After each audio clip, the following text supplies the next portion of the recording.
Hello,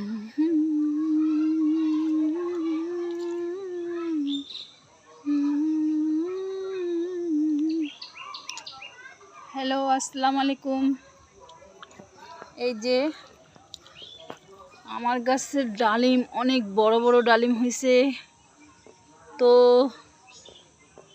ডালিমগুলো পাকে নাই কিন্তু নষ্টর পথে। তারপরে এই যে আম হয়েছে গাছে, অনেক আম হচ্ছে গাছে। আমগুলা পাড়ে নিতে হবে, আমগুলো সব পোকা হয়ে গেছে, তো পাড়েই নিতে হবে আমগুলো সব। অনেক বড় বড় আম হয়েছে, প্রতি বছরই আম হয়, অনেক সুন্দর আম।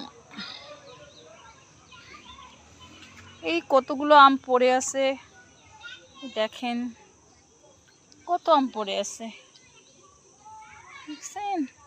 আরো পিছনে অনেক আম পড়ে আছে, পিছনের আম আনতে হবে যায়, অনেক আম পড়ে আছে পিছনে।